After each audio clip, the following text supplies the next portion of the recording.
Hey, good morning, Beulah Church. It's Gabe here, and I am excited to be with you again for Monday morning devotion.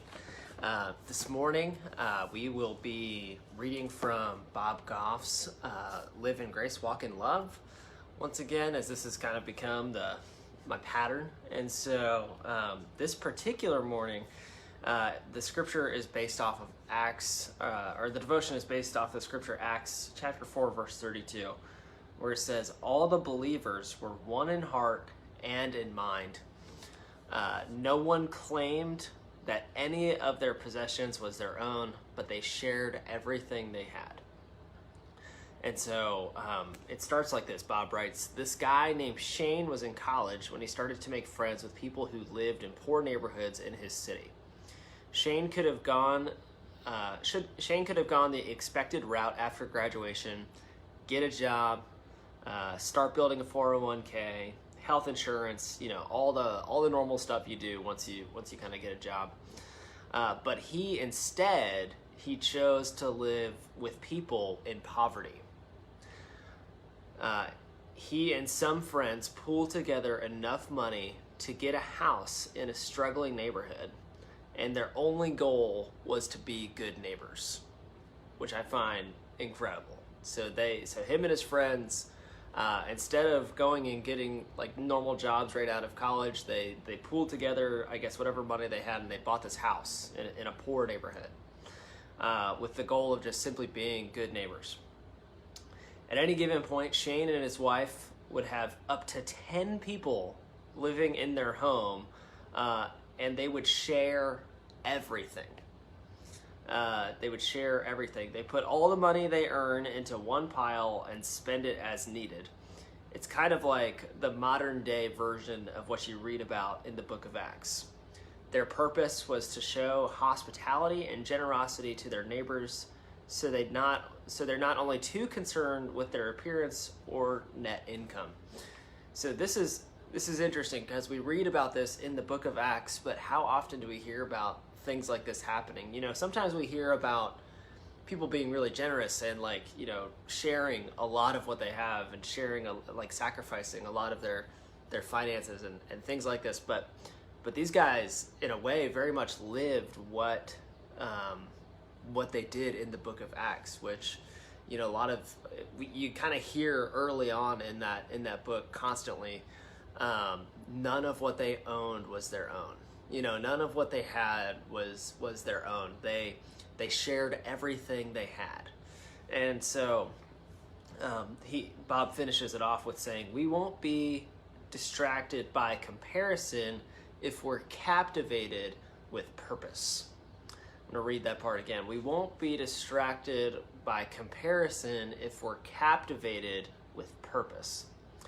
If we're captivated with purpose, most everything else fades into the background. The pressure to live a particular script or keep up with the Joneses gets exposed for the distraction it is.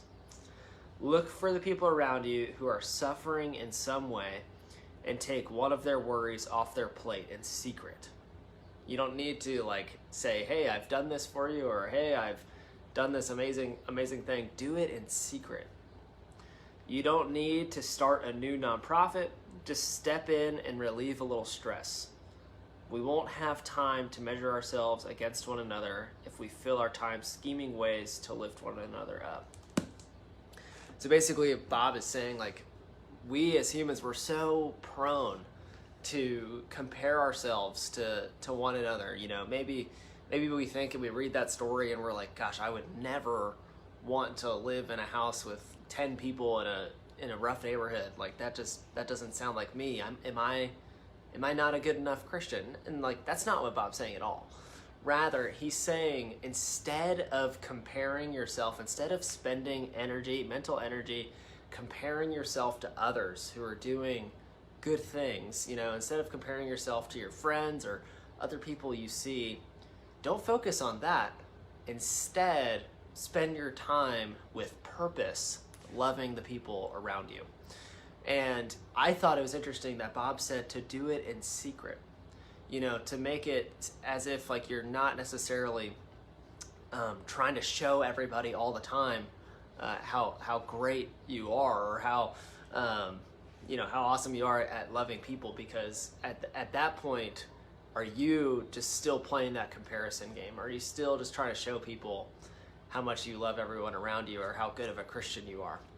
And I think what Bob is just trying to say is, like, don't spend time thinking about what other people are doing, but instead spend time thinking about, what is Jesus doing in the neighborhood around me? What is Jesus doing in my church? And how can I just jump in and play? How can I just jump in and participate? And so a person at a previous church of ours said, being a Christian is great because Jesus just invites everybody to play. He invites everyone to play. He invites everyone to participate. And when it comes to serving the community, when it comes to serving the world, Jesus invites everyone to play. And so don't necessarily need to think about who's getting more playing time or better playing time or whatever. Just get out and play. Do what Jesus asked us to do.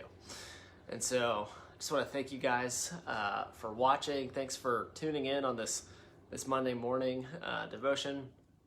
I'm looking forward to seeing you guys later this week, and I'll see you guys soon. Have a good one.